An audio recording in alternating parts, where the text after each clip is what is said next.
You're wearing green, Yes. which has become the famous color. Absolutely. How are you? I'm great. How are you doing? I'm good. I'm holding on. Yes. It's been a rough road, but I am holding on. A rough road it has been. Yes. And I, when you say you wanted to do this interview in celebration of your love for Daddy, for your husband of 44 years, first thing I said was to myself, are you sure you want? Yeah. Are you ready? Are you in the place that you're wanting to open up and share about your journey with grief, your journey with love, your journey with having your soulmate, and what it looks like now to do life without him? Right. Well, I feel that there's never going to be a good time because I lost a big part of my life. He was my soulmate, my love, my friend, my companion, my confidant. So there will never be a good time to do this because the love that I had with him will always be with me. Okay. So yes, I want to do this in honor of him. I want to do this because I know that this will be something that not only will honor him, but also honor a lot of other couples out there who desire to have the kind of love and relationship Kevin and I had, And the reason why I say that, because I'm not boasting on my love story with Kevin Branch Sr., the love of my life. People have actually told me this, that they wish they had the kind of love we have. And of course, it takes time, it takes trial and error, but it can happen. So me doing this is a way of giving back, helping someone else to be able to reach the level we have in our marriage. Yeah, absolutely right. Because I have friends that are like, your parents are married? I'm like, yeah, they're married for 44 years or strangers or whatever. And people are like, for 44 years? And I'm like, yeah, for 44 years. Like that length of time in marriage is something that you don't necessarily see as much anymore. Pastor Warren used to always say to Kevin and I when he was our pastor and Colonel Temple would text him and say, we're going to be out of town this Sunday because it's our anniversary and we're celebrating X amount of years. And he would say, millions it makers.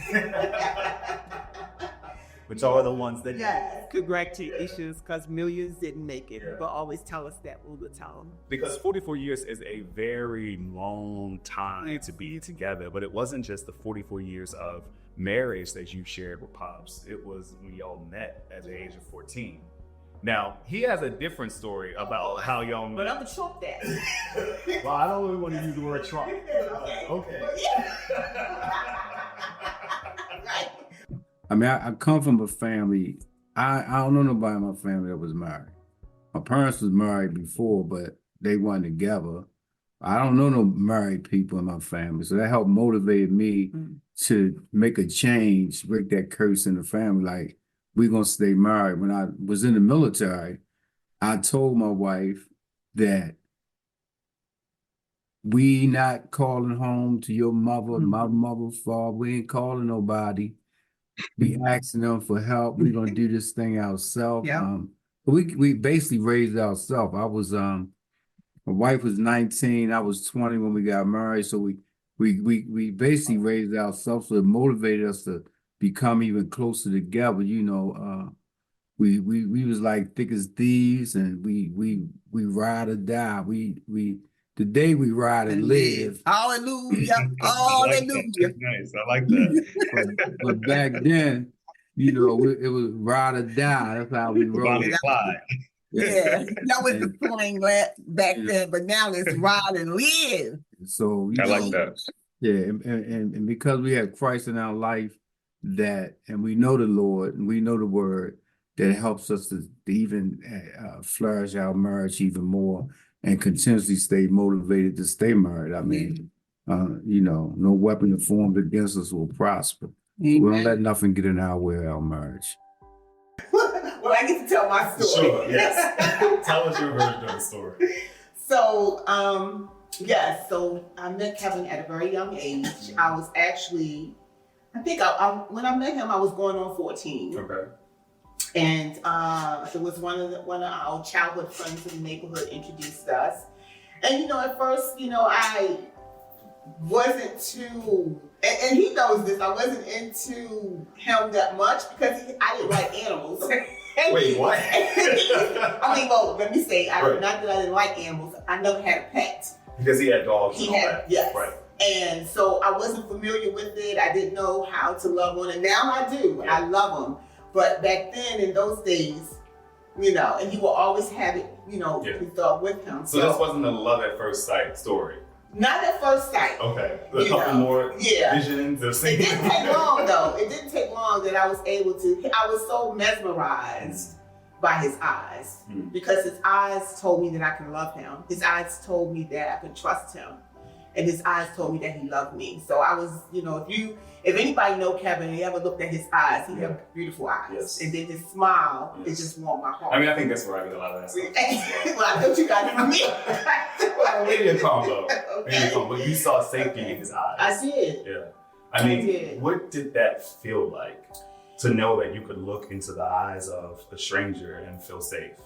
It was different for me because I didn't grow up with my father in the household. So, I had two brothers, but they were younger than me.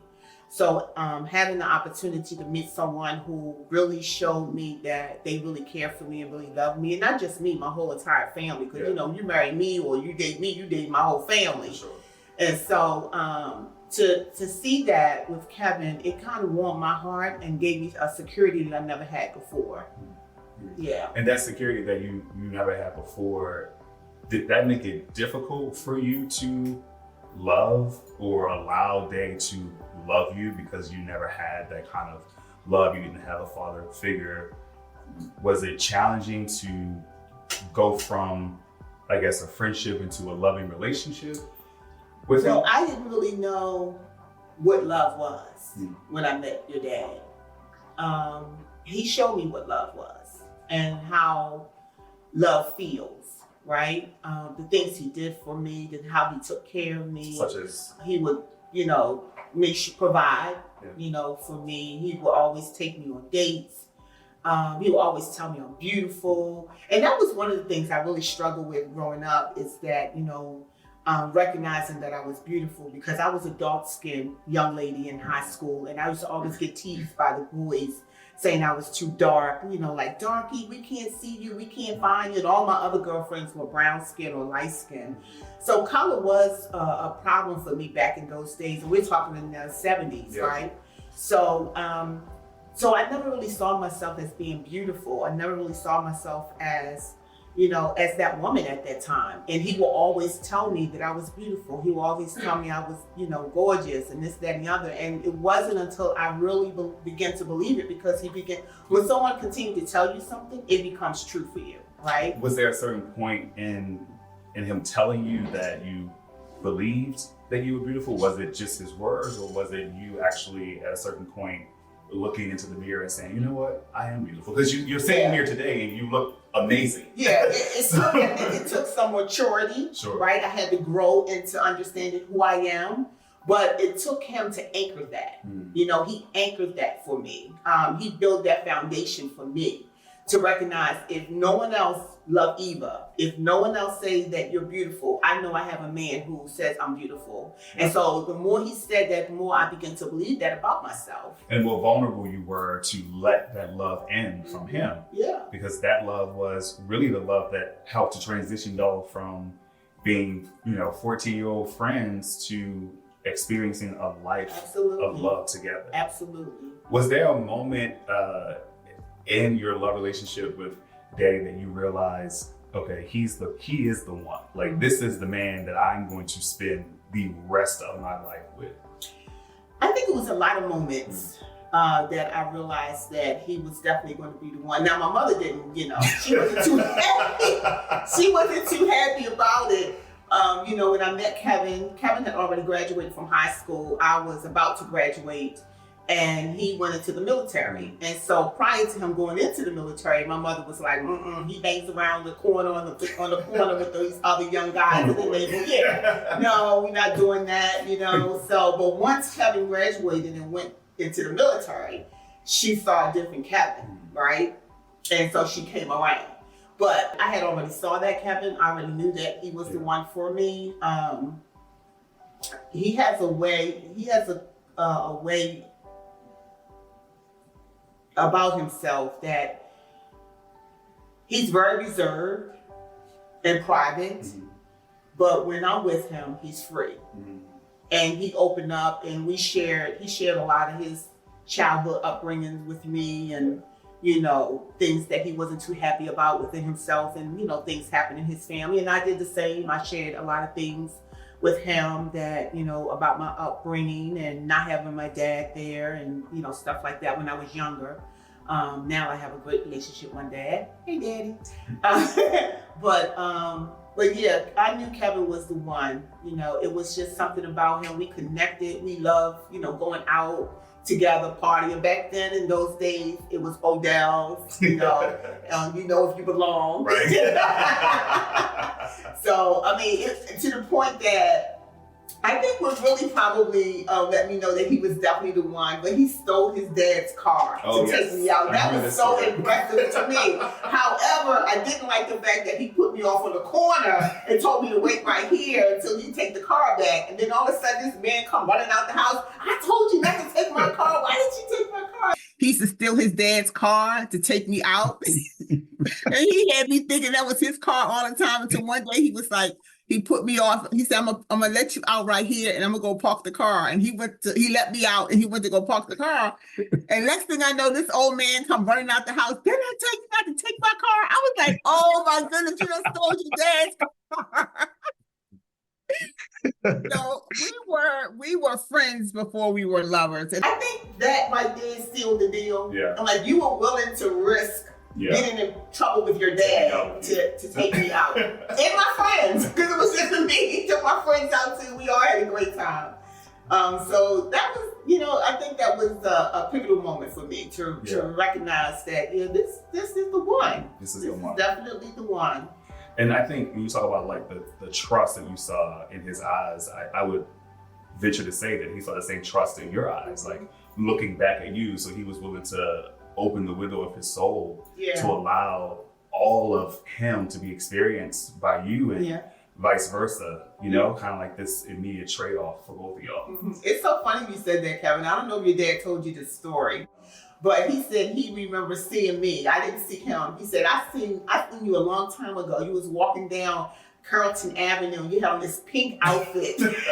He said you was so skinny, you had long black hair. And I was like, who was that girl right there? And your neighbor, which is the guy who introduced me to him, said, oh, they just moved in the neighborhood not too long ago. And he's like, well, what's her name? And he said, her name is Eva. And he's like, okay. So he had already checked me out, and I didn't even know he was looking. So there you have it. Because he knew exactly what he wanted. There you have it. So, like, what were the things that y'all did? We know that y'all hung out as friends and you went to Odell's and all that, but were there any, like, things that y'all did growing up, being together in your relationship, that would be a surprise to people to know, like y'all went fishing, or he cooked you a glorious meal? He wasn't no cooking. No cooking back then. No one did. I think what really connected our family together and built that relationship is that my mother, I have to say, she was the person in the neighborhood that will invite people into her home. Okay. So when I started dating Kevin, she invited his whole family. Tam, all his siblings were there. Like, we would have cookouts. My mother loved to entertain. Yeah. So she would just open her house. And so we would all hang out at my mom's house, cook out in the backyard. Back in those days, behind your houses is a little playground where everybody hung out. Yeah. So we spent a lot of time back there. Back in the 70s, one of the things that we really did a lot of is just like go to the movies and go out to the clubs and spend time with family. How did y'all vision your lives? Like, when you were in between going to the club and going to the movies and spend time with family, what was the vision that you set for y'all's lives? Like, when we get out of here, we're going to X, Y, Z, or in 10 years, we're going to have this. What were the things that y'all actually we didn't really talk a lot about that. We were so mesmerized by being just with one another. Being in the present time. Being in the present time, being present with what was going on. I mean, I've always saw myself graduating from high school in I thought I was going to be a beautician because I used to do everybody's hair. Yeah, I used to do everybody's hair in the neighborhood in my mother's kitchen with the straight Oh, you comb. did hide my hair one time. Yeah, I mean, I used to do, you know, at one time that's what I wanted to do. And then, you know, when Kevin went into the military and he invited me to come, you know, the kids and I, well, actually, me and Rosine, I was going to say the kids, you wasn't here yet. No. You know, to come to Kansas, and we lived there. You know, it just changed the whole dynamic of our relationship. Yeah. You know, so there were no more partyings. You know, there was no more going to the movies. We became a family. What was life like in Kansas City for y'all? Windy.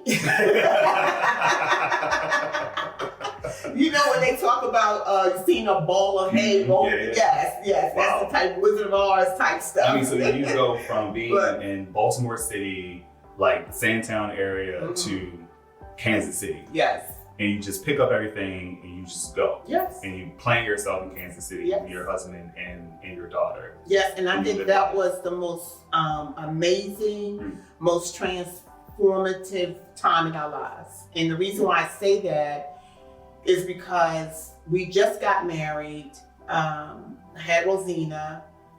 We didn't know anything about marriage, right? We didn't have a picture perfect marriage in our family. So we learned how to love one another. We learned how to be there for one another. We learned how to become family in Kansas. Our bond became so strong because it was just the three of us. That even when we came home, and family tried to get in the middle of it, it just didn't happen. You know, we really had that time to recognize who we were as a couple and as a family. What would you say during those days was the cornerstone of the family that you were building in Kansas City? I would say me being a mother, right? A stay-at-home mom. I had the opportunity to establish a home for my husband while he was out working, you know, Army man, doing what he had to do. Him coming home, my role as a wife and my role as a mother was so important for me. It was the cornerstone of us building our family, building our relationship, and understanding where we go from here. Like, I even decided to go to college while I was in Kansas. I took on a few jobs while I was in Kansas. So we thought that was going to be the place where we were going to lay our anchor down and, you know, build a home at one point. But then, you know, life happens. So. And went to Kansas City. Yes. I wonder when you came back from Kansas City, because you all came back home, grandma passed, daddy moved back, we came to service, and you all kind of moved back after that. Was it challenging to reacclimate yourself back into Baltimore, back into family life, knowing what you experienced in Kansas City, and now you're coming back to Baltimore? Absolutely. What were some of the challenges and struggles? I mean, things have changed. The neighborhood changed, people changed, drug was more infested throughout the community, and family changed. You know, we haven't been around family in years. And so coming home, we had to learn each other all over again. They had to understand that we was a close-knit family, that we had built a bond while we were in Kansas. And so things that you would get away with at one point, it wasn't going to happen. We had to really, you know, learn our family, friends. We have matured in ways that some people did not get to that point yet. And that's because we were away from home and we were a family. Sure. They were still living their single life, doing single things, and our whole dynamic changed for us. And so within that family unit, there were probably some spoken and unspoken agreements that you had, right? Like, what were some of the things that were just normal ways of being during those days? Like when it was just you and Daddy, or you, Rose and Daddy, like what were some of those things that y'all did as a family together? So in Kansas, we would take walks. We would go to the movies. Rosina wouldn't know much about it because she was a baby. Sure. But we would have her with us, and people in behind us didn't like it because she'd be crying or whatever. We'd get that look, you know, like, can you do something about your child, you know? We stayed at home a lot. We didn't know a lot of people in Kansas, except for a couple of his friends that was on the Army base with him. I met a few mothers, few wives that was there. We became friends. We did like game nights and stuff like that at different people's houses, and we would have little cookouts in the yard. Then when we came to Baltimore, back home to Baltimore, Maryland, we had to find somewhere to live. So while we were trying to do that, we lived with my mom. It was a lot to come back and then had to move at home with my in-law, my mother-in-law, and not be on my own when I'm used to taking care of my family on my own. So it was an obstacle for me. It was a big obstacle, but I overcame it. Yeah. You know, I'm an overcomer. And I would just say, never move back home with your mom. Well, that was a short way. Yeah. So because we have grown to accustom a different type of lifestyle, Sure. right? And so, And Daddy is a very independent man, and Yes. so I think being in someone under else's someone house, else's yes, roof in that space, he was like, challenging. listen, I need you to find us a house and find us a house real quick. So that was my charge. Yeah. And I found us somewhere to live, and we moved. And even with that, we still had to show our family that we're not the same young kids that left here at the age of 18. You know, we were fully grown, a family, and a big responsibility. And so things were just different in a good way for us. And then, you know, our family had to learn, you know, wow, they have grown up. Yeah. Yeah. How did you manage the conflict of transition with family and friends? Like, you go away, you come back. How did you manage the outside world, but still keeping the peace in your home and in your marriage? Well, it was hard for me, but easy for your father. Because he jumped right back in the wagon. Yeah. You know, he was right back with his homeboys, you know, doing his thing. But I saw that, you know, there were some things that I just was not accustomed to anymore. There are some things that I had changed my lifestyle and I wasn't, you know, a part of. So then I had to determine what type of friendships I'm looking for now. You know, for me, I had to move in a different way because I was a mother. Yeah. Yeah. And you were raising a family. Yes. I think at this point, maybe I was on the way, or maybe I was here. A few years later. And so going from this one-child household to now a two-child household, and really having to think about the future, like, what types of conversations did y'all have about what family could look like now and what you could create for your legacy? Yeah. So when we came back home, after we found a place to live, we realized that there are some things we need to put in place. Like, one, we need to make more money because I guess we were getting closer to the time where you were about to come into the world. And we were like, okay, we need a house. We had an apartment, but it was a nice apartment. It was a very large apartment. But we realized that we wanted a house. Your dad has always been the type of person who will work, you know, to make sure that he provides for the family. He was working like 2 and 3 jobs just to make sure that you all had what you need. I had what I needed. We did move into that house. I think we moved on Lafayette Avenue. Yes, I'm from Lafayette. Back in the day. So yes, we moved on Lafayette. That was the first row home we ever lived in. I remember because I fell on the steps almost every other day. Yeah. Yes. And up the steps. Yes. So kudos to West Baltimore. So we left from there, moved into a townhome.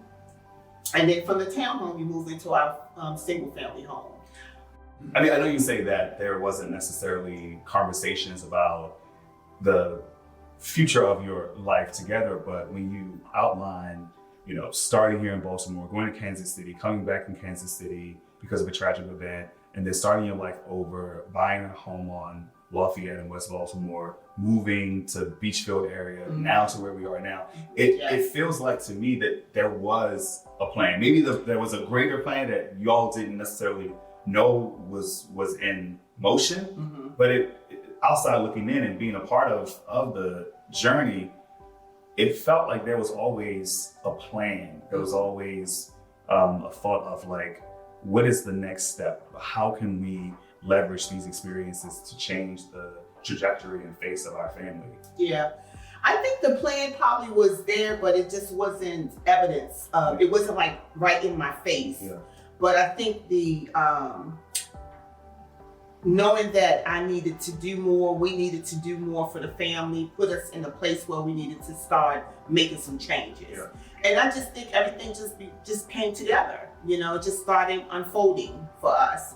But we actually really never sat down and really talked about it until after when we was in the process of buying a house. Mm-hmm. That's when your dad I realized, okay, let me go back to school. I want to do more than what I'm doing now. We started thinking more about it when you came in the world. It was like, okay, we got 2 kids now and we got to figure things out. So things begin to change along those lines. Yeah. What would you say were the lessons that you learned during those days of like early beginning that allowed you to really, because 44 years of marriage is a long time. And again, it's 44 years of marriage, but it's really, you met at 14 and you dated for how many years before you got married? About 3 years. Okay, so you've been in each other's lives for 50 plus years. Mm-hmm. And so some people talk about how to keep their marriage fresh and spicy and all that. I mean, that's one thing, but how do you wake up every day next to the same person? I have to say, in all honesty, I believe that the reason why Kevin and I were so successful in our marriage and in our relationship is because we were friends before we were lovers. And what I mean by that is, like I said to you earlier, our families, we partied together.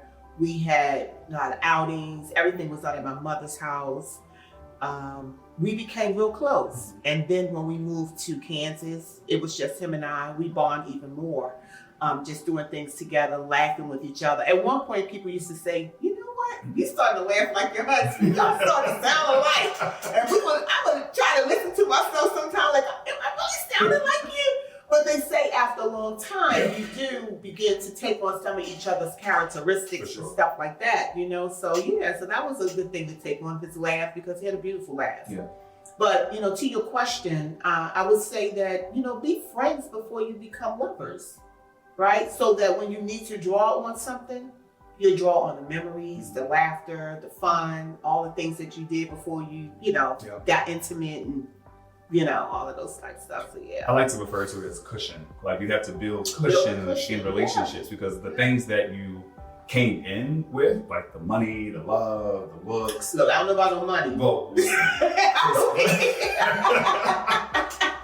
why do you say that? We were the average family, right? So it took a minute. So the struggle was real. Yeah, the struggle was real. It was real. But we were up for the call. Mm-hmm. Your dad did what he had to do to make sure we had it, but it wasn't, we didn't have it like most folks, Money was not a thing with us. Yeah. Now that I do, a lot of marriage ministry for couples, mediation sessions, and officiate weddings, the first thing when we're sitting down talking is they want to know what their credit score is. Mm. So back in those days, we wasn't concerned about credit scores, right? But the new millennium, the new married folks, what's your credit score? So I mean, maybe you weren't concerned about the actual credit score from a credit perspective back then, but what were you concerned about?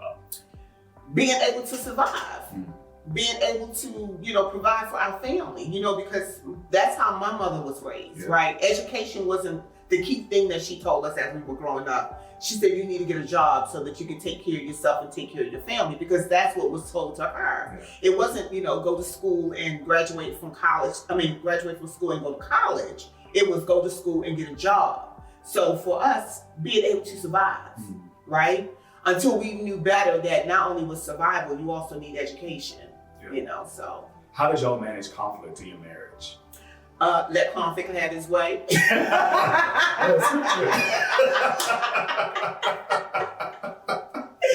What do you mean by that? Let conflict have his way. Deal with it, right? Back in those days, we would just, talk about it. We would argue about it. And then Kevin has always been the person who always came back and apologized, right? And I said I was going to try to get better with that. But he always beat me to it, right? Because, there's some times I may have stirred the pot a little bit, right? And I want to come back and apologize, but before I can do that, baby, I'm sorry. Then I'll say I'm sorry too. But I was like, I was going to say I'm sorry. He was like, sure you was. I was like, I really was. It became like a running joke between the two of y'all. Who's going to apologize first, right? Well, I know, but Daddy was very big on not letting the sun go down. Absolutely. Without righting any wrong. And I think in similar fashion, I feel the same way. I just so enjoy the peace of laying my head on the pillow and knowing that I did everything I could today to be the best version of myself, and I didn't hurt anyone in the process. Right. So like knowing that you slept next to that type of gift every night, I'm sure certain things rubbed off on you in a positive way for you to want to do more, be more, and show up in a way that would be pleasing to your spouse, but also rewarding and welcoming to the soul that you were creating within yourself. What types of things would y'all talk about? Like, I know couples do pillow talk, but I'm just curious, like, we do a lot of pillow talk. What were the topics? Was it depending on the day? Did you pick up on what we just talked about last night? Or was it just anything that happened that could be discussed, y'all talked about? Pretty much anything. Okay. But let me just say that whenever we didn't have an argument or disagreement or heated relations is what we used to call it, as we got older, we called it. It was arguments then, but as you get older, you mature a little bit. You're like, okay, we had a heated relation situation, But,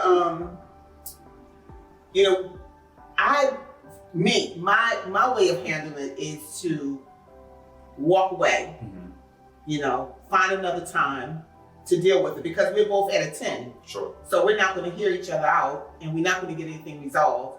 So let's just walk away and deal with it. Walking away is one thing, but then going to bed at night and not saying I'm sorry is another thing. Sure. And that's where your father was very high on. Like, he was not going to bed without saying that he was sorry, because he just never know, how tomorrow will be. Right. So, and I'm grateful to him for that we had many nights that we said we were sorry and we went to bed, even though, for me, be very honest, I still had something going on. I was like, okay, we're going to talk about this another day. I'm going to say I'm sorry right now, but sir, we're going to deal with this tomorrow. But honestly, I think he was done with it. Yeah. When he said he was sorry and laid his head down, I think he was good with it, but that wasn't me though. I thought it was the other way around, where you were more like less conflict, less argumentative, so you're the one starting the arguments. No, I'm not starting it, but I'm sure finishing it. No, he was the one. Your dad is the one that was laid back. I mean, he would bring something to my attention, and something that I probably didn't agree with, or didn't see eye to eye on. We will have a disagreement about it. However, when he said he was sorry and he was done with it, he was sorry and he was done with it. On the other hand, I was not. Right. So and I think that's for anyone, right? It takes us a minute to come down to a 5 and then to a 4 and a 3 and a 1 and be good. But it also takes another conversation. Sure. And in those moments, what should the spouse do while the other spouse is at he gets the quiet. So they should just say it's just like not saying too much. I'm not talking too much. I'm like, you want something to eat? Yeah. You want your spaghetti? So not a whole lot of conversation is going on around that time. Yeah. Then eventually, I'll come around. He's already been there. Sure. I'm coming around because I done came down now, and I think the women that's out there listening to this today, they can actually agree with me on that. It's just something anyway. It takes a minute for us to get back to our normal level, where our husbands or our spouse will be like, I'm done with it, I'm good, it's over. And what would you say are the top 5 values of any marriage? I would say number 1, my pet peeve, be friends. That's a value for me. Trust, communication, finances.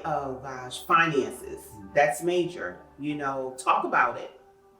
Back in the day, we didn't talk a lot about our finances, but as you get older and you're making more money, you're doing more things, you need to talk about it. So communication, trust, friendship, finance, and most importantly, God. You know, that was the cornerstone and the foundation of our relationship. And I think that's one of the pieces that's missing in a lot of relationships these days, because people say they know God, but they haven't really invited God into all parts of their lives. Yeah. And you have to. I mean, I think it was for us growing up, you know, waking up on Sunday morning, we would wake up to some bacon and 88.9 WEAA, Water University. Yes. And we would get dressed, we would come downstairs, we would eat, we would, you know, rush out to get to Sunday school, gospel music in the car. We get to Sunday school, we go to our separate classes, we had church together. We went to church with other families who were having church together. So spirituality and religion has always been a part of what I remember growing up as a child, and always a part of the way that you all honored each other. You know, I remember conversations with Dad around honor your wife as you honor your God. You know, and really making sure that as Christ is the head of our home, and we used to jokingly say we were a hallelujah house. Hallelujah. Amen. He honored you in the same way, and that was modeled for us. And I think that there aren't many households like that nowadays. You don't really see families going to church together. I think the pandemic gave folks an opportunity to worship together, multi-generational homes come together, but you don't necessarily see families getting up, going to church together, fathers taking sons to get suits, mothers taking daughters to get dresses, and coming to church as a family unit, worshiping together, loving God together, praying together. And I know that wasn't necessarily, again, back to a vision that you all set down. There was no 5-year plan. It happened, but you invited God in, and he was able to show you another way to do family and to do love. Was there a moment that you realized or you and Daddy realized, like, hey, we've been doing this thing pretty good on our own, but we need something more. We need God. Like, how did you get to the idea of knowing that you needed to invite God in? I think the key to that was we were building a family, and I was the one who I felt like okay, let me just back up and say this now. If Dad was here, he'd be like, I don't remember that happening. When we first got married, we knew the Lord, but we wasn't in church as, you know, we didn't go to church as often. But I think as we began to have a family. Well, I'm gonna keep it real. Because I was brought up in church, so my mom sent us to church every Sunday, but I didn't stay there. You know, once I met my husband, he kind of took me out of the church. No. Devil is a lie. I ain't take out of nowhere. So anyway, I don't know what church you went to. So marriage is, our Christianity and our relationship with God is our foundation. And we had to go through some things in our lives to help us to realize the power of prayer and the power of unity and the power of relationship with God. Because when you find yourself between a rock and a hard place, there's no one else you can call on but the Lord. When I was young, we lived on Carrollton Avenue. Shout out to Carrollton Avenue.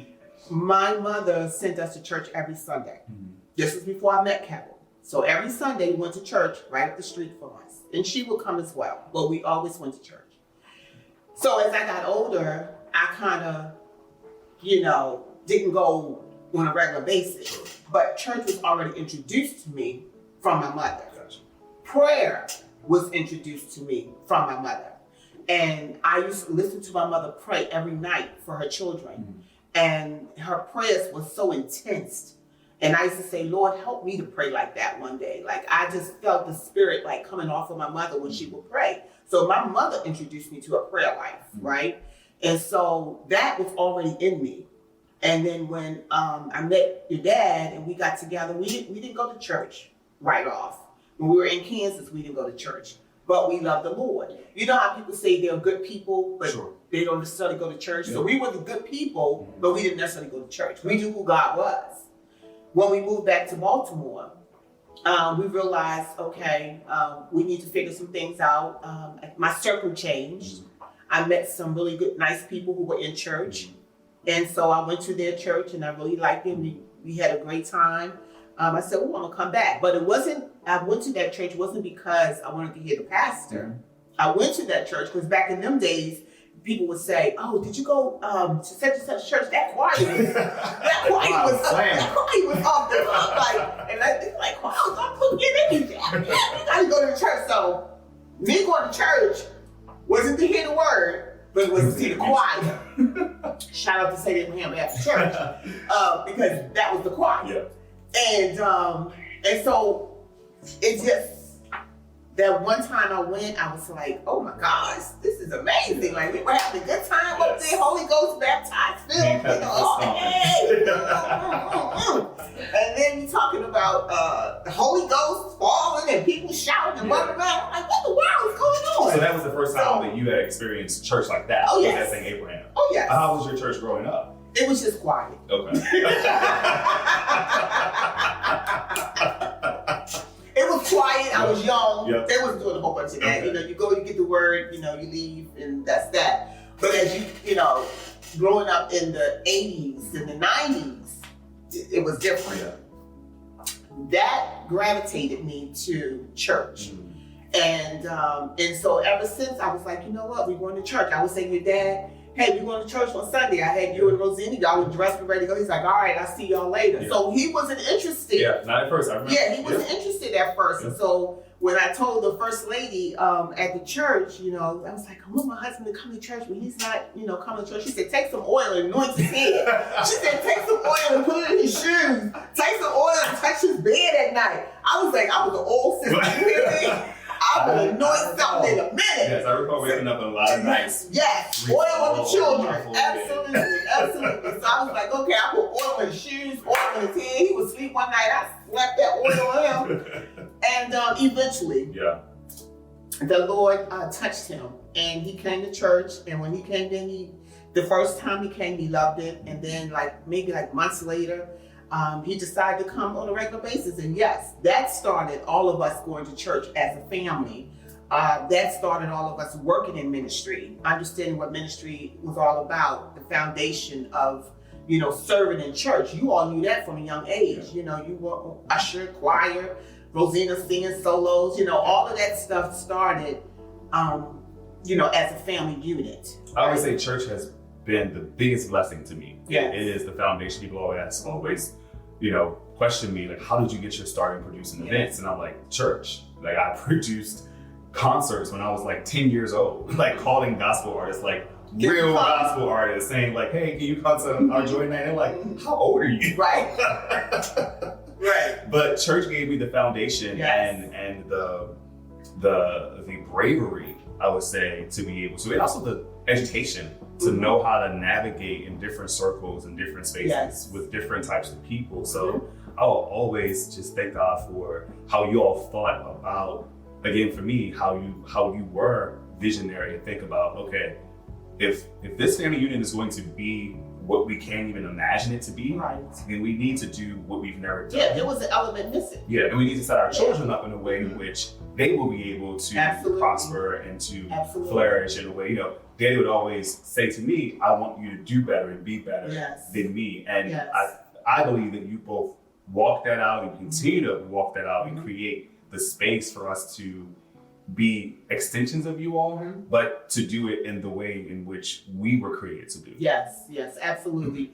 I'm so grateful that the Lord spoke to me at a young age to bring my family into the church. And that has been the best thing ever that happened to our family, because it helped us to build a strong foundation, right? You all learning the word of God at an early age, knowing how to navigate through it. And now that you're grown, you still know God. And not only that, you have matured in the word of God. I remember when your dad was in the hospital, you put that prayer call together. I still have people calling me saying, man, I couldn't even get on that call. Y'all did that in less than a couple hours. And it was just no way to get on that line. That shows me the connection that you and Rosina have with the community, how people see you and how people show up for you, and how, they were excited to be a part of what you guys were putting on that night.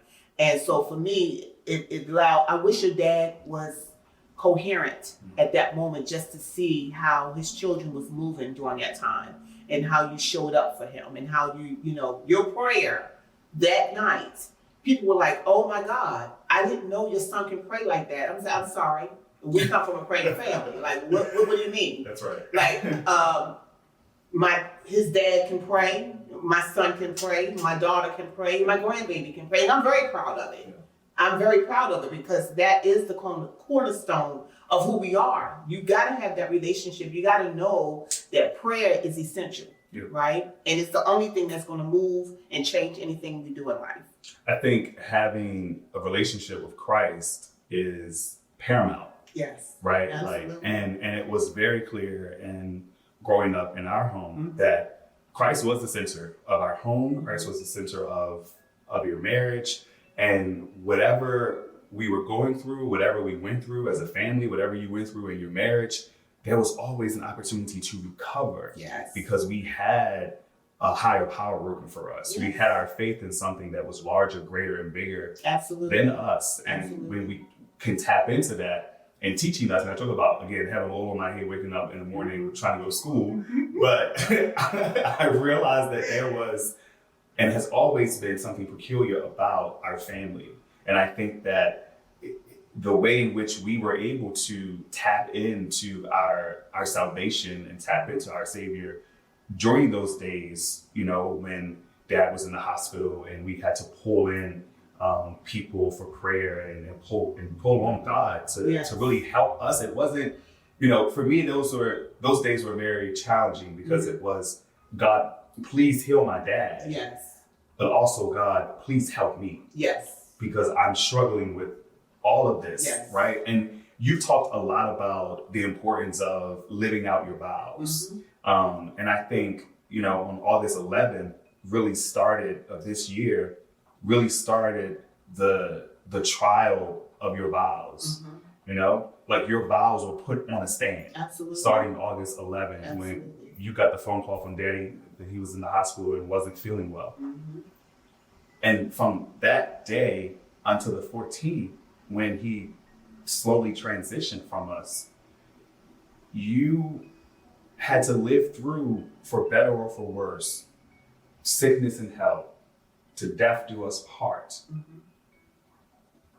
I've always wanted to know what was going on here from August 11th to August 14th. Like, what were the feelings that you were feeling? I have to say that was the most hardest, unexpected time in my life. I had just left your dad. I went home to shower. I was there with him, throughout the whole time, and he was doing pretty good. And we thought he was on the other side of this, right? And when I got that call, I just got back in, got myself together, jumped in the car, got back down to the hospital. And when I saw him, he was like, what's wrong? What's wrong? He's like, I don't feel good. And I was, trying to get with the doctor to find out, like, what's happening, what's going on with him. They was trying to tell me they're trying to figure it out. They're just not sure, what was going on. And so the first thing that came to my mind was, how would my husband handle this? Right? Because he has been a man of faith. And even through every trial, every tribulation he's been through, he will put his faith to the test. And he would trust God. And so I trust God. I said, I trust God. I said, this is not going to happen. I began to speak the word over him. I began to walk in the word. I began to pray. I began to just lay hands on him. I believe I had y'all to bring my oil to the hospital. I began to lay hands on him, read the word of God, just trusting God for the whole process. It's like, I said, Lord, you're not trying to take Kevin away from me. You gave him to me. Right? I said, we have been there for so many people, so many married couples. We've helped to nurture them back to where they need to be with the help of the Lord. And I said, where's my grace? God, where's my grace? And so I'm going to trust you do this. I'm going to trust you. Going to bring him through. And so I just stood on my faith and I trusted he was going to bring him through. He was going to be okay. He's going to walk out that hospital. Right? But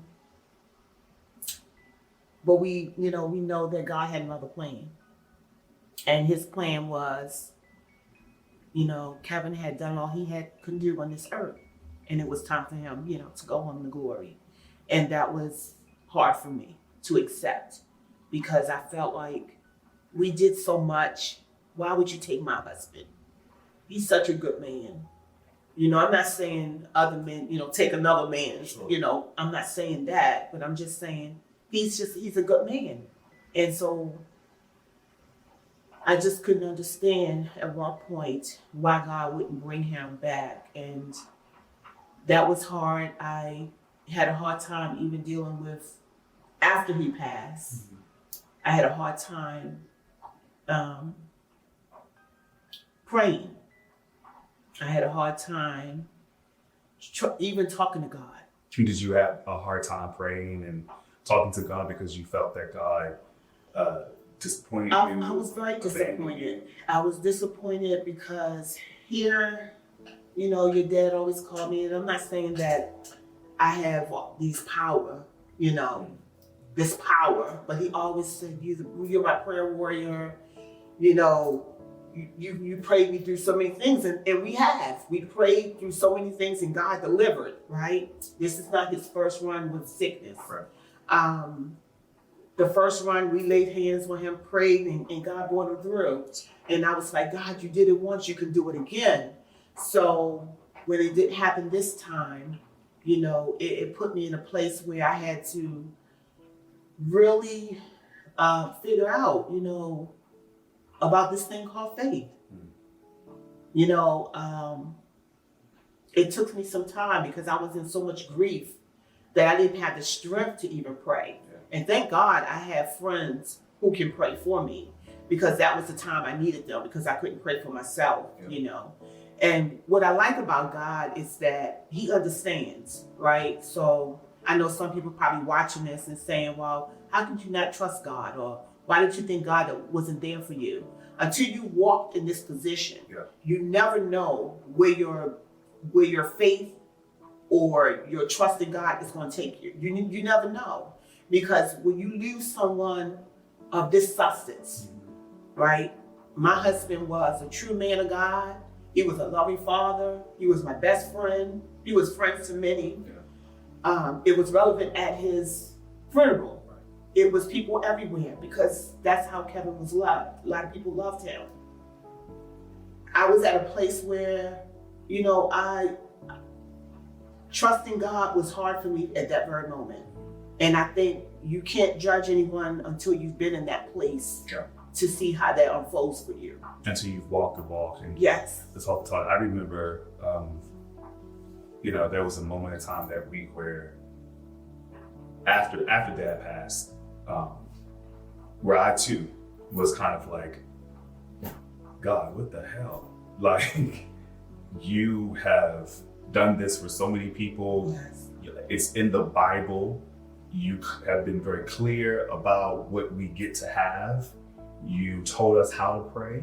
Yes. You told us when to pray, how to bring in the elders, how to speak your name, how to call down demonic forces that may try to intercept the healing. So I'm like, and my mother's a prayer warrior, and you know what her husband means to her. Right. So why would you do this? Right. And I started to be in a place of, good questioning to God. Yes. And trying to understand why he would do this. What were your questions to God? Why? Yeah. And I still haven't got an answer. My question is like, why God? Why this? Why now? Why him? I realized that, my answer is not going to come in my timing. It's going to come in God's timing. And so what I do know is that it does take time to heal. Mm-hmm. What I do know. And when I say healing, I'm not saying healing from my loss because I'm still grieving my husband. Yeah. I'm saying healing to understand that God is still who God is. and the healing to accept Healing to that God accept that God sovereign. is who God is. I remember playing Erect Brown Park so much that week, and I still play it. Sovereign God, I still play it because I needed the reminder that He is still God. Yes, He's still God. Like, He still sees me, and He still handles the waves and the winds of the seas. And I said this at the service, I can't imagine what you're going through because you're grieving in a different level. You know, like I'm grieving the loss of my father and friend.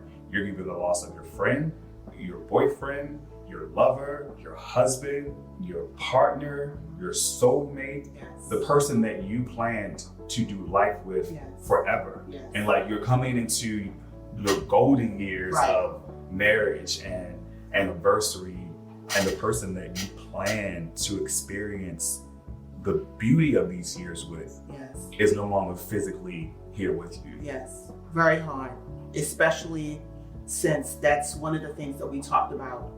Now, you asked me earlier, what did we talk about when we were young? We didn't talk about a lot of stuff when we were young. But as we got older, more mature, understanding life, understanding family, and where we see ourselves in the next 10 and 20 years, we always talked about growing old together. And he will always say, yeah, I'm going to have give you the cane because I'm not going to use the cane. So, you know, we talked about those things, like wanting to, you know, live life till we 90 plus and stuff like that. And we prayed about it to God, you know, that this would be our story, right? But even with all of that happening, like, if this was something that the Lord put in my spirit August the 14th to do, it would never happen. Because I was sitting here with you, having this conversation to share with the world, my love story. This would never happen because I was too broken. I was too crushed. I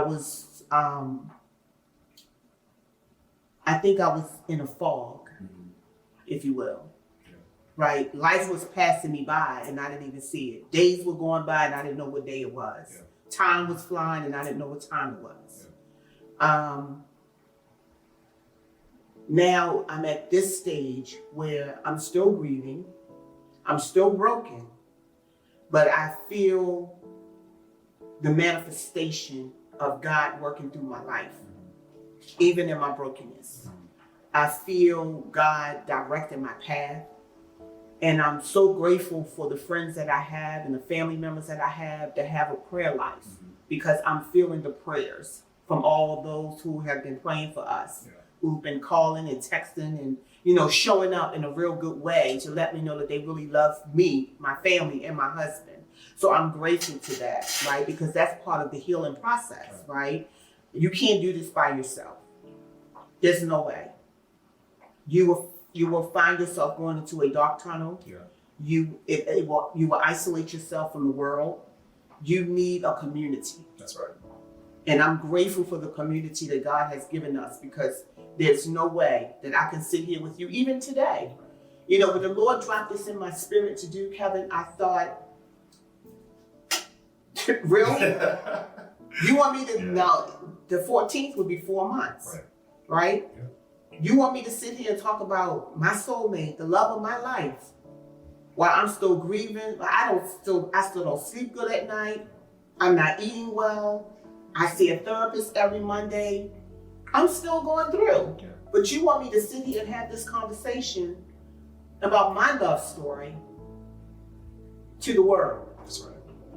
I think the beauty of what happens in grief, I'm learning, is that, well, first of all, it comes in waves, right? Like, some days are better than others, and other days you just have to ride the waves and just let it happen. Just let it happen. But what I've learned is that while you're grieving, you still get to create. You still get to create a life for yourself and a life for your loved one that they would be proud of and that they would be able to smile upon. And so while when we hurt the most, it's normally when God uses us the most.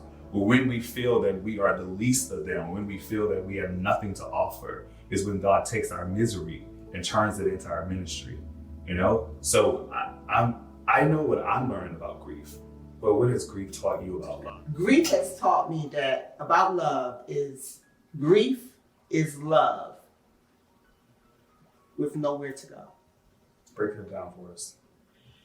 That means I have all this love. I'm grieving so much because I have all this love in me and I don't have anywhere to put it. The person that I gave it to is no longer here. So now you have to create a place, open your space so that you can love, so that your love can grow freely. Yeah. Because if not, it's just going to continue to be grief. And it's going to continue to sit in places that it's not going to be healthy. But when you open yourself up to community, open yourself up to family, open yourself up to friends and therapy, and those things that's going to help you, now you're letting your love go. You're letting your love flow. Yeah. And how do you send your love back to Daddy these days? Well, there's a few things I'm doing. I'm writing. Yeah. I'm actually sitting down talking to your dad. And to be honest, I think it was maybe a month after his passing, and I started writing before I even started seeing a therapist, right? I just started writing to him. I just wanted to tell him everything that was on my mind. What kind of things you were writing? I would tell him, how today went, how I miss him so much. I would tell him, how the kids are doing. Kevin is really doing a great job. He's stepping up, being the man that you want him to be, making sure that his queen is taken care of and making sure that his sister is being taken care of and his grandbaby. I said he's doing everything. Rosita is being strong. You know how she is. She's just like you. She's, carrying the weight. Aria is having her moments, she said during the day when she's in school, she's okay, but when she come home, she think about you a whole lot, and she miss you a whole lot. So I write all of that stuff down and I tell him, the microwave went up, refrigerator's not working. I told him I finally got the shed put in, just everything that I know that we would have talked about anyway. Yeah. Pillow talk or just having a conversation. And sometimes when I'm writing, it helps me. And other times I'm crying throughout the whole time I'm writing to him. But that's okay because I'm getting that grief out, you know. And so it's helping me eventually. I heard someone say that the tears that we cry are just representative of the love that we had. Absolutely. For our loved one. Absolutely. If you have no tears, you may want to question your love. But that's a different conversation. How has Daddy talked to you since he's been gone? Well,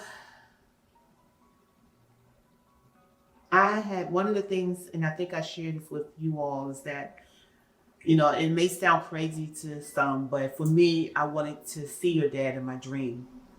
And every night I would go to sleep, I would be like, I want to see him. I want to make sure he's okay. And I would pray that I would dream and see him, and it never happened until recent. And Rosie and Aria came over to the house. We were having prayer. The day that they left, we actually had prayer in the same place we had prayer when he went in for surgery. And that fire, the walls were, the Holy Ghost was coming down in that place, So we prayed in the kitchen and then she left and went home. I took a shower and I got into bed and I remember crying myself to sleep afterwards. And that night I dreamt about him. And when he came to me, he was quiet. He didn't say anything. He just smiled. But when I saw him, I was like, Kevin. And I went to him and I grabbed him. It's okay. Take your time.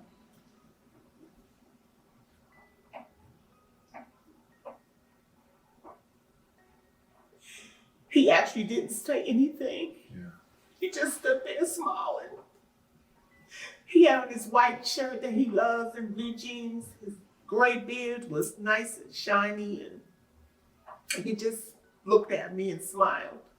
And so I took that as God saying, he's okay. Everything is okay. Everything is going to be okay. And I just held him. Next thing I know, I woke up and I tried to go back to sleep to get it again, but it didn't happen. Yeah. I think what he's saying to me is, I'm going to be okay. Everything is going to be okay. It's just going to take time. Allow people to love on you.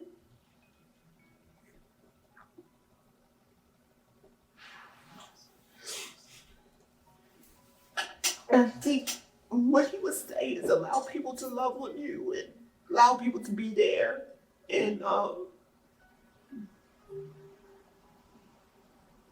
continue to live and continue to be happy. You know, do the things that you love to do because you can do anything. He used to always tell me that. You can do anything. You can do this. You got this. Even when I went to school to get my master's and I was like, oh, this is too much. Why did I do this? He's like, baby, you got this. He was my biggest cheerleader, my biggest supporter. And I know that he was and is still your biggest cheerleader. And even sitting down and having this conversation and being so brave to have this conversation and open up and be vulnerable and share your love story and be 100% present and honest that, hey, no, listen, I might look good right now, but I'm still grieving. Yeah. I will be grieving for the rest of my life. Yeah. Yeah. You know, the love that Kevin and I had was so different from so many other relationships. And the reason why I say that is because, you know, like I said earlier, people always say to me, you know, I hope when we get to 40 something years, it'd be like your, you know, relationship. And one of the things I always tell them is that, no, make it better. You know, don't be like ours, because we went through some trials and tribulations. We went through some things to get to this relationship. This relationship wasn't baked, you know, out of a box. Sure. We had a whole bunch of ingredients. That made it work. That made it work, right? A whole bunch of ingredients that made it work. So I want you to be better, right? But your dad had a way of, I miss him so much every day because, you know, his talks that we have, like, people don't know about your dad is that he loved history. You know, and he knows everything about Baltimore, Maryland. And you can't tell him anything that he don't know because he is a Baltimorean, right? And he loved Western movies and, you know, a love for football and all of those things that he loved is all the things that I begin to love. Yeah. You know, at one point, I never wanted to watch football, but because he was so excited about it and was something that he loved, I got into football. And now, I haven't watched it since he passed, but I was a big more Raven fan than he was. Like, I was going off when the Ravens played, right?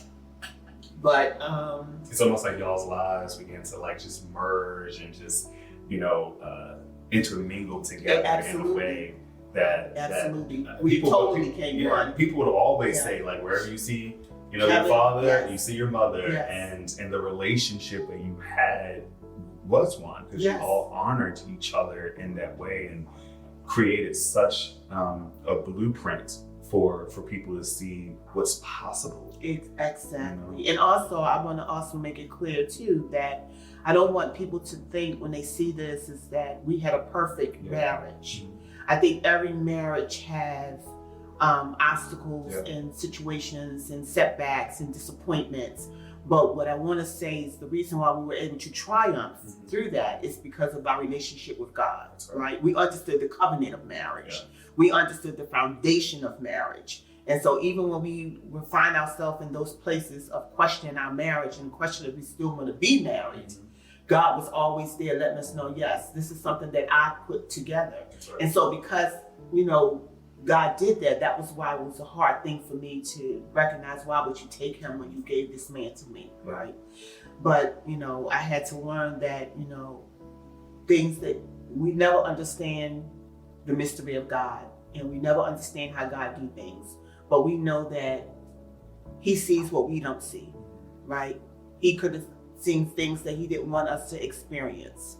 And sometimes I have to just leave it, with God, because he's the master of control. He knows exactly what's going on in our lives. What have you accepted about all of this? That he's never coming back. That he's not going to walk through that front door. He's not going to call my name. He's not going to cook me another meal. He's not going to be with me to go on another vacation. We're not going to be able to do our couples things together anymore. It's not going to be there for my children, my granddaughter, my family. It's not going to be there for me.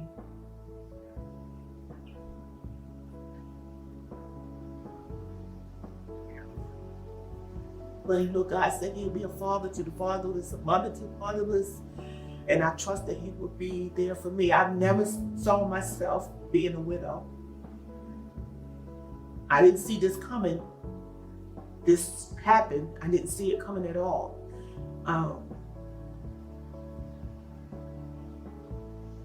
But I have accepted that what I had was great, was amazing. I don't think I could have topped it, even if I had another 43 years, with your dad. But I know that he gave me the best. He gave me the best.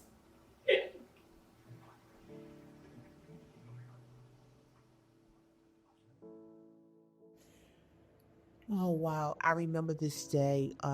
We were in the marriage ministry and we decided to do an activity. And someone came up with, let's do the activity with the hands, where husband and wife will hold hands and mold it together. And when it was finished, it looked like not only that we were mold together, but it also looked like we were intertwined together. Kevin and I intertwined our hands together for unity, connection, love, and forever. When I look at these pictures, it's a reflection of Kevin and I love, the things that we love to do together. The first picture shows us in Jamaica. We were actually looking at the ocean. And then we took a little pivot and turned and looked at each other as we were somewhat looking towards the back, but not totally looking back. The other picture was, I remember that we had a great service that year. It was a New Year's Eve service, and afterwards we took pictures. So I definitely remember that, and I hold that dear to my heart. And then the last picture is a candle that my niece Tacola gave me after losing Kevin. It was a token of love and memory, something that I can always cherish whenever I light the candle. It will remind me of him. That picture on the candle was taken recent, so that's something that I will always hold dear to my heart. This picture is a little emotional for me. We did a photo shoot for our 35th wedding renewal, and this is one of the pictures that we took. We had such a wonderful time with the photo shoot, and so I will always hold this picture to my heart, and so many others I have like this that show our love and our affection for one another, and how much we really love one another. So when you look at this picture, I want you to see our love, our joy, our peace, and our happiness that we have with one another. Someone told me, to tell you this actually, that you'll always be a wife. You'll always be married. And so the way that Daddy gets to love you from a distance and see you and smile down on you and be your biggest cheerleader, you get to reciprocate the continuation of your love story and legacy of your marriage with your husband. How will you continue to love your husband and honor his life and the legacy of your marriage?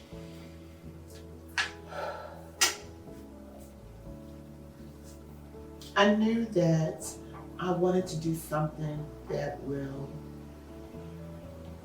honor him with what he loves, right? So the first thing we did as a family is we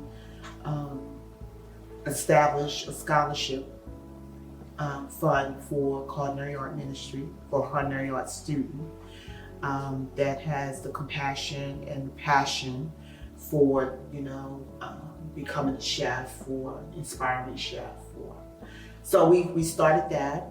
That's in the makings now, and I'm so excited about it. We launched it on Giving Tuesday, and thank you to everyone who supported us. We really appreciate it, and we ask that you will continue to support us because this is something that we are truly dedicated to doing. It's just not a one-off. We are truly dedicated to making this happen and to make this Kevin's legacy live, right? The second thing I've done, let me just start and just say, breathe. Right. Okay. So that's really the first thing. Right. Breathe. Right. Right. Okay. So I need to breathe. Right. Okay. So after breathing, Yes. we established a scholarship in honor of Kevin. And now, just recently, I planted a tree in my backyard in memory of Kevin. It's called a dogwood tree. And I was so excited about this tree. One of my girlfriends went with me to the nursery to pick out this tree. And I didn't know what kind of tree to get. So I know she's very familiar with, a lot of the trees and plants and all of that. So she helped me out. And also the gentleman that was there, he was like, you want a dogwood tree? And I was like, a dogwood tree? What is that? He says, well, it changed different colors throughout the season. And I was like, oh. And so he showed me a picture of it. And I was like, oh, this is beautiful. I can see this being in my backyard and the fact that it lives all year round. And so we planted that and we're excited about that. And we will honor him definitely on his birthday for that as well. The last thing that I'm working on right now that the Lord has placed in my spirit is our love story. It's called Twined by Love. And it's because two hearts that became intertwined. And Kevin and I, we were definitely intertwined as one, right? Like you said earlier, when people saw us, they saw us together. We finished each other's sentences. We started to think alike. We enjoy a lot of things at our current age and where we are in our lives.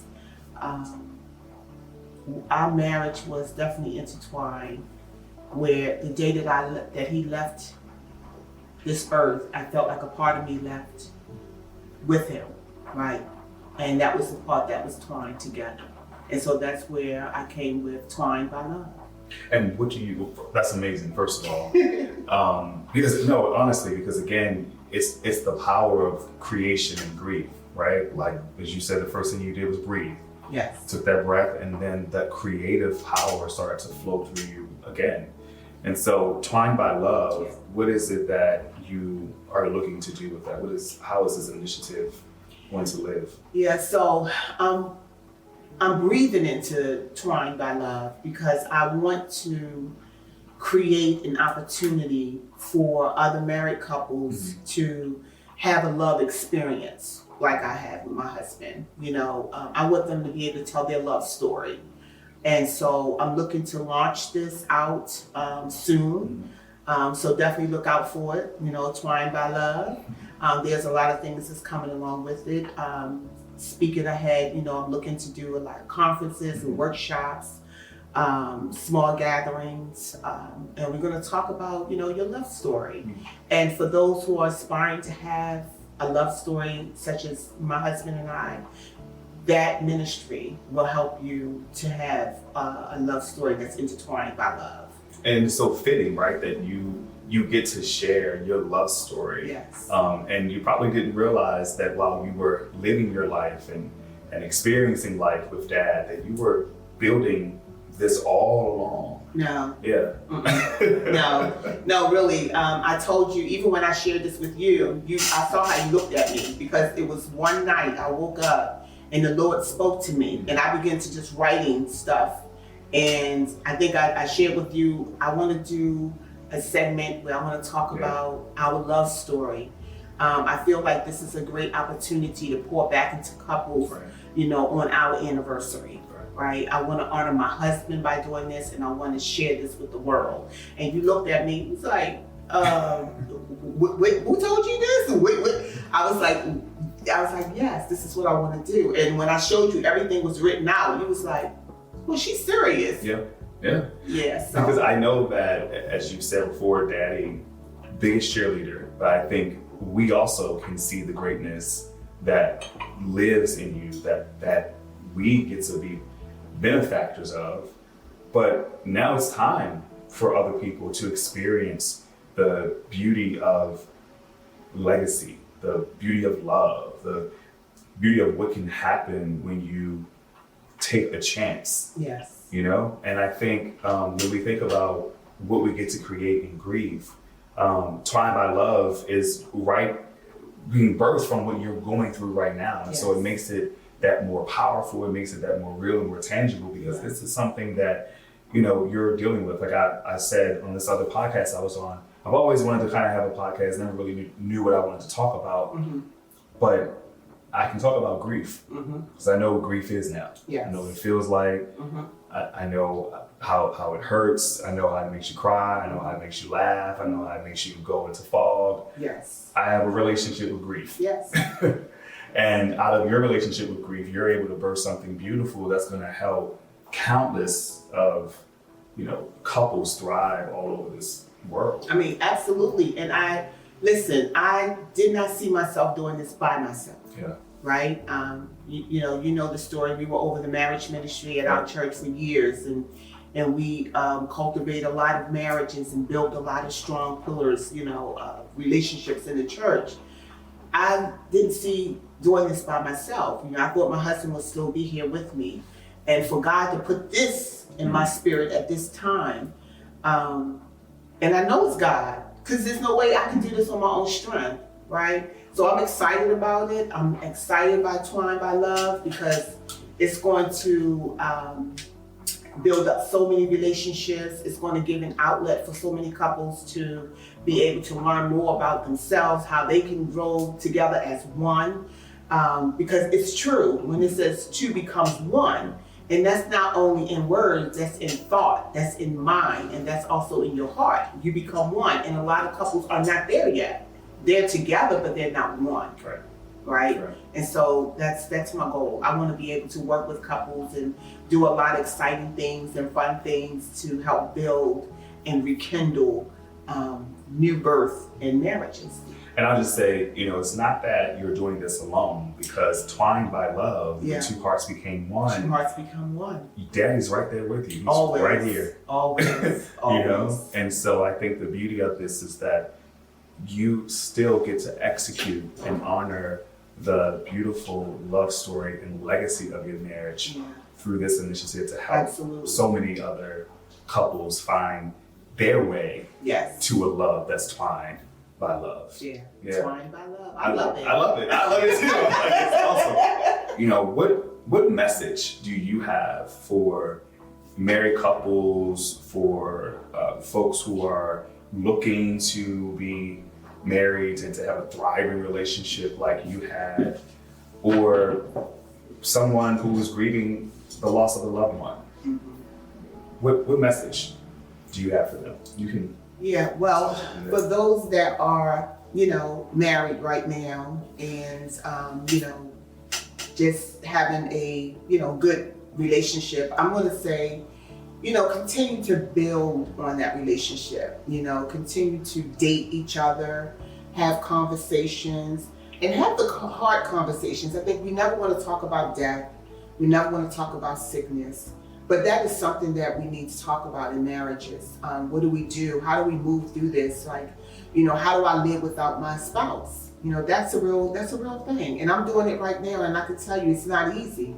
But when we have those conversations, somewhere along the line, it prepares you for what's to come. It won't help you get through it as much as you can, but it will help you understand it. For those who are out there and they are in the situation that I am in, you have lost your spouse, your loved one, I want to say to you, just continue to trust God. Every morning, it's hard for me to get out of bed in the morning. Sometimes I usually just lay there and just have a conversation with the Lord before I can actually get out that bed. But I want to say God definitely has been the cornerstone. He has helped me to gain understanding of who I am. Because even in grief, you lose who you are, you know, because that's what grief does. It puts you in a place where you don't understand what's going on in life and you can't figure out, you know, how to make that next move. But I want you to know that, you know, as hard as it is, don't put your faith on the shelf. Trust God, walk in the Word, read your Word, and definitely surround yourself with your community.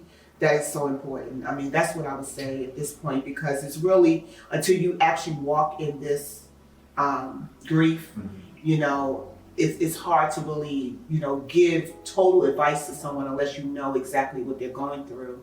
And that's why I'm saying to you all, it's a hard call, but you can do it with the Lord on your side.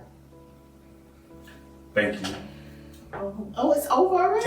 Oh, okay, I made it through. I was like, I didn't know how I was going to make it through. And you made it through. Hey, you did an amazing job. And thank you. I just want to honor you.